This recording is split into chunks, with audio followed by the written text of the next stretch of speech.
Hey, let's find out what happened in Chicago and for Illinois. We begin in Chicago, and we begin with Chicago Mayor Brandon Johnson. It's a great question. Okay, no one asked anything. Hey, what microphone? Go ahead. What's Mayor Johnson's plans for today? Well, he's flying to Cleveland for a strategy session with fellow Democratic mayors. It's called the 2025 Summit. It's hosted by the Democratic Mayors Association and led this year by Cleveland Mayor, and some say he's becoming more popular than LeBron James, Justin Bibb.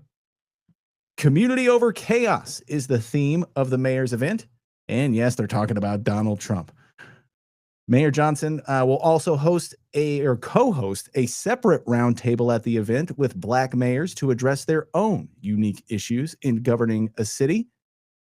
Ben Joravsky, your thoughts on this here? Cleveland. Have you ever been to Cleveland? Yes, been to Cleveland a couple times. First of all, shout out to Tony with a T, my dear friend and member of my bowling team.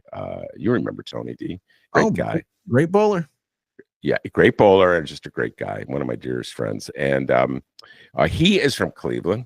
Okay, he roots for every single Cleveland team, and then I always go, Tony, why are you still rooting for? You don't live in Cleveland. You live in Chicago. Why are you rooting for Cleveland? Anyway, I have been to Cleveland. There are some parallels with Chicago. And I find this, I encourage Mayor Johnson and other mayors to do this kind of thing. Big cities are under siege. They're under siege for the last 2 years. No, in fact, I turned Trump into 2 years. This last budget cycle was particularly hard on them, and I just need to remind some. We'll get into this when we bring Hunter onto the show. Hunter will be joining us pretty soon. The best friend Chicago had in the last 5 years was Joe Biden. He sent so much COVID money to the city of Chicago and the state of Illinois. That the city and many municipalities throughout Illinois, including just to name one, Alton, Illinois. I bet you Godfrey got a little money too, and enabled these cities, federal dollars, enabled these cities to make their budgets without raising taxes. Now, you would think the residents of these cities would be appreciative of Joe Biden for sending them that money so they didn't have to raise their taxes, but no. People throughout this country are so brainwashed, so clueless when it comes to how their governments are funded that they assail and assault Joe Biden on many issues and never even once consider that he underwrote their budgets, their municipal budgets, paying for everything from police to fire to garbage.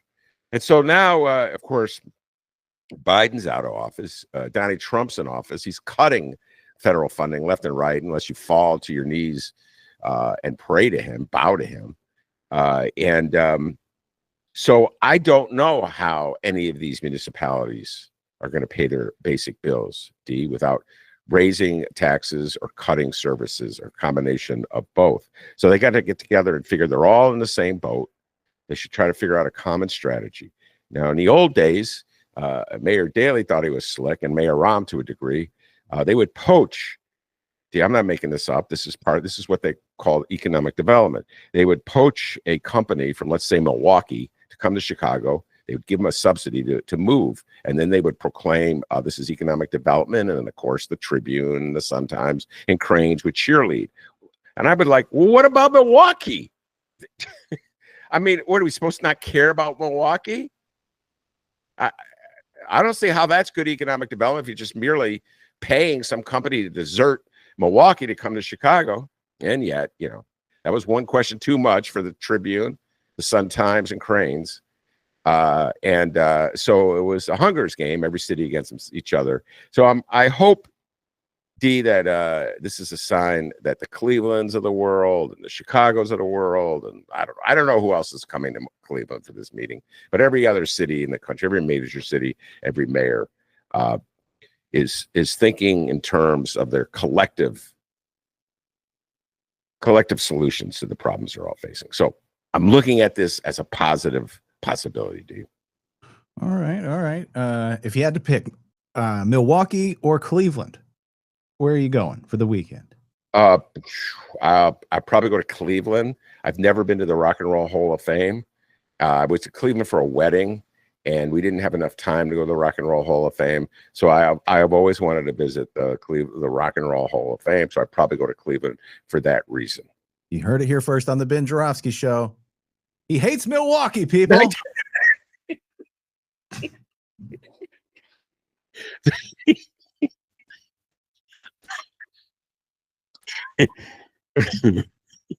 I did not.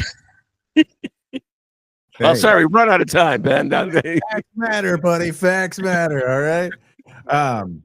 Show me the documents. Sorry. Meanwhile, back in Chicago, the mayor had some local issues to deal with this week. Mainly an issue that surprisingly happens quite a bit in the city of Chicago. And that's people just ripping cigarettes while riding the train. Hey, what's going on here? Smoke it. Listen, if you've rode the train, you've seen it at least once, I bet. And while there is a moment where you're tempted to bum one off of these guys, enjoying the person, it's not cool, all right? You can't do it. The following comes from Block Club Chicago. The mayor vows to curb smoking on the CTA after years of complaints. Mayor Brandon Johnson issued an executive order that would dispatch city outreach teams to trains and buses to curtail smoking. Violators could be fined. Johnson said the city plans to launch public awareness campaigns to deter smoking on trains. That's what they needed, campaigns. The order comes a month after Alderman Bill Conway, Ben of what ward? 34th. Still got it. After Bill Conway introduced his own resolution to city council to pressure the CTA to deter riders who smoke on public transit. I have many thoughts on this one. And the first, let's just go political, the obvious. Brandon, you're learning the game. Okay? That's straight up a daily move. Both dailies, daddy and baby. And that's a Rom move. So, so you got Billy Conway, who's positioning himself to run against Brandon for mayor.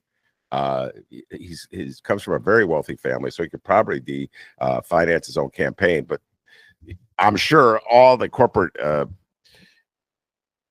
everybody in the corporate business community is just happy to fund him because they, for some bizarre, weird reason, they dislike Brandon, and I'm sure it has nothing to do with his race. So they're getting ready to. They're looking for anybody to run against them, and they'll happily go after Bill. Between his money and their money, he'll have saturate the TVs and the computers with commercials. So Brandon cut him off at the knees, took his issue, and championed it. And frankly, D, I don't know how it's going to work. I read the same articles you did. And I'm confused as to exactly how it would work. I don't know how it would work under Billy Conway. You got to position police in subway cars, arrest people for smoking cigarettes. Yeah, I guess that's how it's going to work. But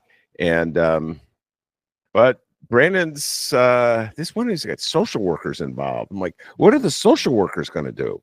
Are the social workers going to be on the trains to stop people from lighting up? We got to bring Brandon Johnson on the show to explain it, D. Could you reach out to him right now? Yeah. Bring him on the show. So at the risk of being called very jaded and very cynical, I read this as an attempt by Brandon Johnson to cut Billy Conway off at the knees and sort of take control of this issue.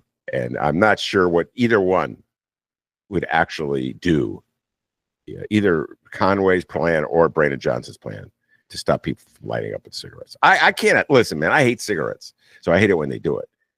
Now, would I object if someone lit up a bong on a CTA?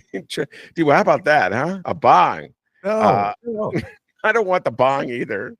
Like the first, I bet everybody has like the first time I saw it, someone like ripping cigarettes on the train. I'm like, whoa, you can do that? And it's like, well, no, you can't. Really. No, you can't do that. No, it's such an act of contempt when someone does it. It's like everybody knows you're not supposed to smoke in public places.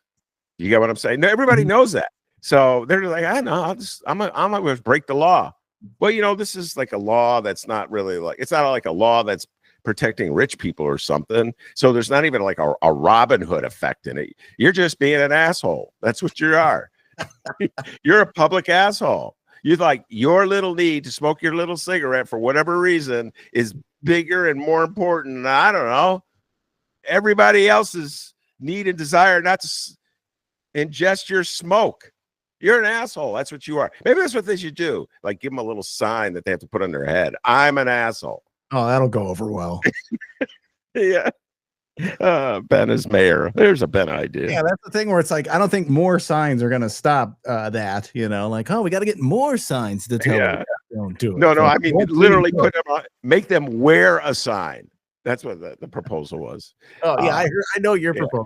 Yeah, make it like that. What are you to do? Like put up 2 more signs that say don't smoke in here? Like if people know, again, they know it's against the law. They know they're not supposed to do it, and yet they do it anyway. And is it the end of the world? No. Should we be putting people like this into prison or to jail, D? No. It's just like everything else today. Just public displays of assholery. Is there such a word? I mean, and we see it. I mean, our highest office in the land, the guy's an asshole every day. So why wouldn't Billy Bob on a train in Chicago? Well, Donald Trump did it, Ben. I'm going to be a douchebag and light up a cigarette. So I don't know. I don't know how you control it, D. I think this is the great me who thinks I know everything to everything.